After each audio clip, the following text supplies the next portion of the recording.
Hey, everybody. There is a tremendous amount of trauma in the world right now.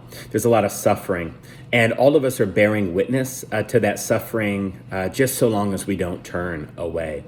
I want to talk to you about my lived experience in a totally different setting, and I just want to talk to you about some thoughts on bearing witness to suffering.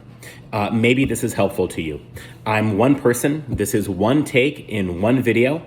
It will be inadequate. It will not speak to everybody's experience. It's not going to provide the solution for the world's suffering or anything like that. Okay, we've got to really limit our expectations. I want to provide you with my experience on this one particular topic about suffering and bearing witness to suffering. There's a part of my identity which is living with brain cancer, and I've been living with brain cancer for more than 7 years. I have long surpassed the survival statistics that I was told I would live. I do a lot of volunteer service in the brain tumor community. It's one of the most meaningful things that I do in the entire world. If it's not just being present with my family, I think being a patient advocate to support the brain tumor community might be the most meaningful thing that I do in the world.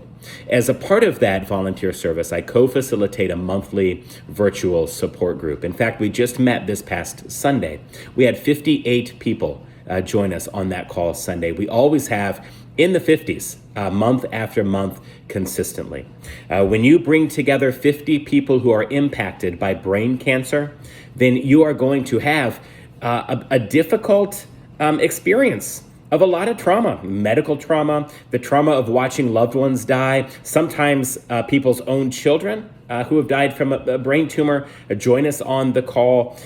So we are exposed to a lot of trauma and a lot of pain. Now, there's also a lot of joy. There are celebratory moments when people get results from a good MRI scan, or when people celebrate, another year of survivorship. There are reasons for joy. But by and large, there's a lot of pain, there's a lot of suffering, there's a lot of trauma. When people share that trauma, as the facilitator, here are the things that I do.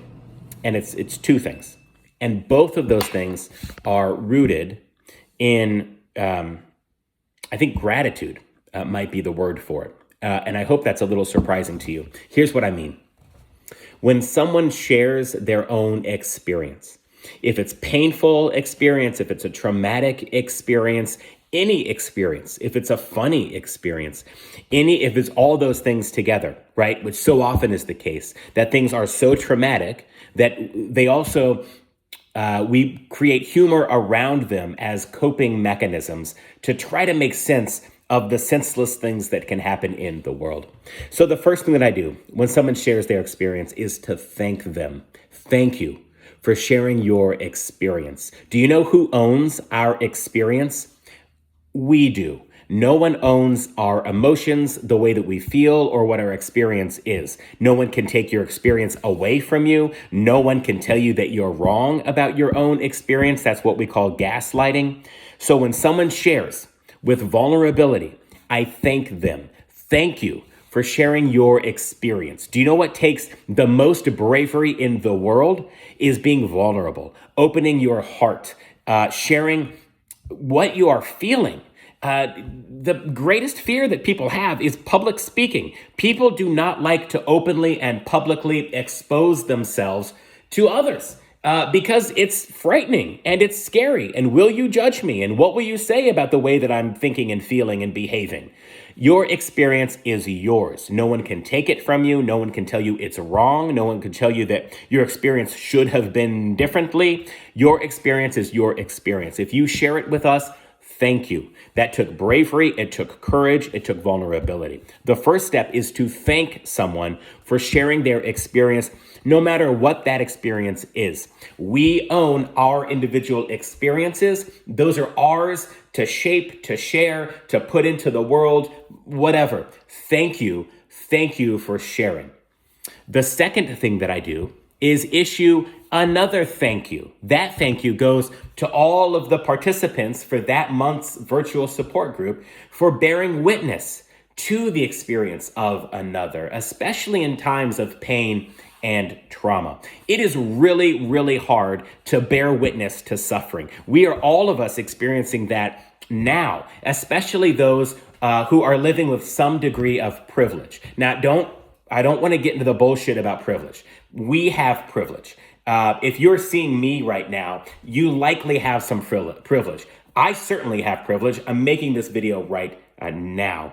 But to bear witness to suffering and to not turn away when we have the choice to turn away, that deserves a thank you. Because when you bear witness to suffering, you are also giving value to the experience of those who are suffering. If you are suffering and no one is there to bear witness to it, you are isolated, you are alone, you are made to feel as though you do not matter. So bearing witness to suffering is a gift that you can give. Now, I know that's not going to fix the pain. It won't fix the trauma. It won't make the suffering go away.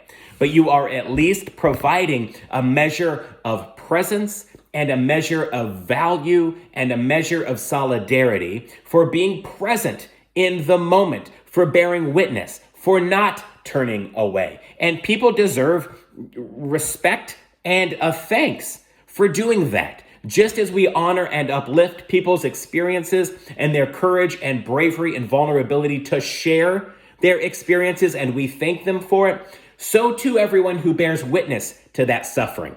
They are part of that empathetic witness that we're trying to build, to live with empathy, to live with moral imagination. What is moral imagination?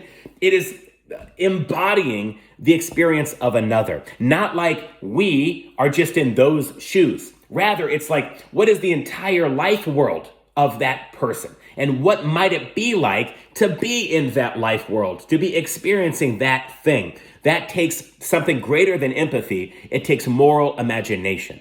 So if you can bear witness to suffering without turning away, and then activate your moral imagination to do something more than empathy, then you might find that your behavior and attitude and what you thought changes, and you think something new and something different. We are social creatures, us primates, us human animals.